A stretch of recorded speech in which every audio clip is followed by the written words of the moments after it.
Shalom, selamat datang kembali di pembahasan kita. Apa kabar hari ini? Semoga baik ya. Hari ini kita punya satu sumber yang menarik banget nih. Sebuah teks renungan dari 14 Oktober 2025. Judulnya, cukup bikin mikir. Jangan merasa aman dengan netralitas. Fokusnya itu ada di Kitab Hakim-Hakim pasal 5 ayat 19-23. Iya, betul. Kitab Hakim-Hakim. Yang bikin penasaran dari teks ini adalah cara dia mengupas soal konsekuensi dari sikap netral, atau ya memilih nggak bertindak gitu, dalam konteks apa yang disebutnya sebagai rencana Tuhan. Perencana ilahi ya? Betul. Jadi, misi kita sekarang ini mau coba gali lebih dalam. Kenapa sih, menurut sumber ini, netralitas dalam situasi tertentu itu justru nggak bisa dibenarkan? Yuk, kita bedah bareng. Oke, siap. Oke, kita mulai dari latarnya dulu ya. Teks ini kan ngambil cerita dari Hakim-Hakim 5. Iya, nyanyian Deborah dan Barak itu. Nah itu dia, setelah Israel menang perang lawan Sisera, kan banyak suku Israel waktu itu dipuji-puji tuh. Dipuji karena keberanian mereka, karena mereka mau maju. Betul, karena partisipasi mereka. Tapi, Nah, justru ini menariknya, fokus teks ini malah ke satu pihak yang, nggak dipuji, malah sebaliknya. dikutuk ya. Dikutuk keras, kota Meros namanya. Sumber ini ngutip langsung dari Hakim-Hakim 5 ayat 23. Gimana bunyinya itu? Kutukilah kota Meros, kutukilah habis-habisan penduduknya, karena mereka tidak datang membantu Tuhan sebagai pahlawan. Gitu. Waduh, keras ya. Keras. Dan dugaannya, Meros ini lokasinya tuh dekat banget sama medan perang. Harusnya mereka bisa bantulah, paling nggak ikut terlibat. Tapi mereka milih absen. Milih absen, diam aja. Nggak ngapa-ngapain. Jadi, intinya bukan cuma soal mereka nggak ikut perang gitu ya. Bukan sekedar itu. Tapi lebih spesifik lagi, dalam kacamata teks renungan ini, tindakan mereka itu dinilai sebagai, menolak membantu Tuhan. Tepat sekali, menolak membantu Tuhan saat ada panggilan jelas untuk bertindak. Ini seolah nunjukin kalau Tuhan itu gak suka ya sama sikap yang dianggap netral dan cuek di momen krusial gitu. Betul, dan sumber ini nggak berhenti di situ aja.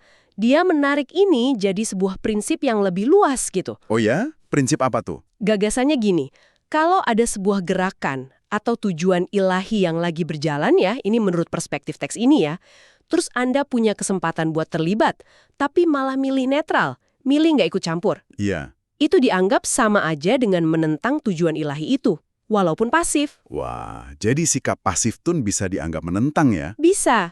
Argumennya diperkuat lagi pakai kutipan ayat hafalan dari Matius 12, ayat 30.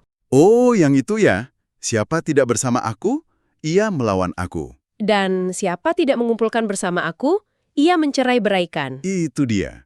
Jelas banget posisinya. Wah, ini poin yang cukup tajam ya.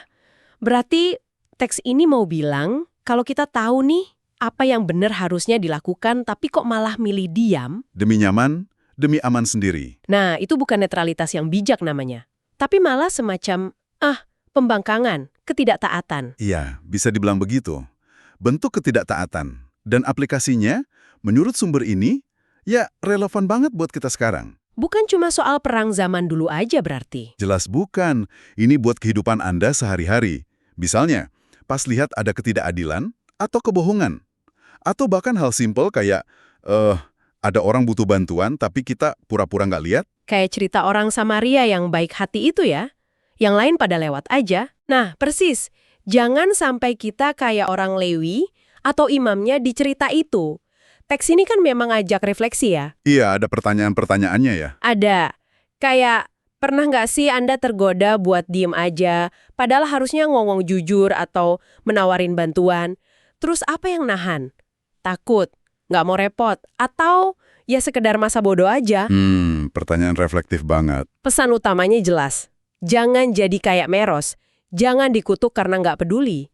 Sebaliknya, contohlah mereka yang dipuji di Hakim-Hakim 5 itu. Yang rela maju itu ya, ayat 2-9 disebutnya. Betul, yang menyerahkan diri secara sukarela. Lalu, apa nih artinya semua ini buat pendengar kita? Buat Anda, sumber yang kita kupas hari ini kan kayak menantang anggapan umum ya? Iya, anggapan kalau netralitas itu selalu posisi yang aman, yang nggak ada konsekuensinya. Tindakan dengan implikasinya sendiri, apalagi kalau ini menyangkut panggilan moral atau panggilan spiritual. Ini jadi mikir ya. Jelas, ini memunculkan pertanyaan lanjutan yang penting kan? Gimana caranya kita bisa pinter-pinter milih gitu?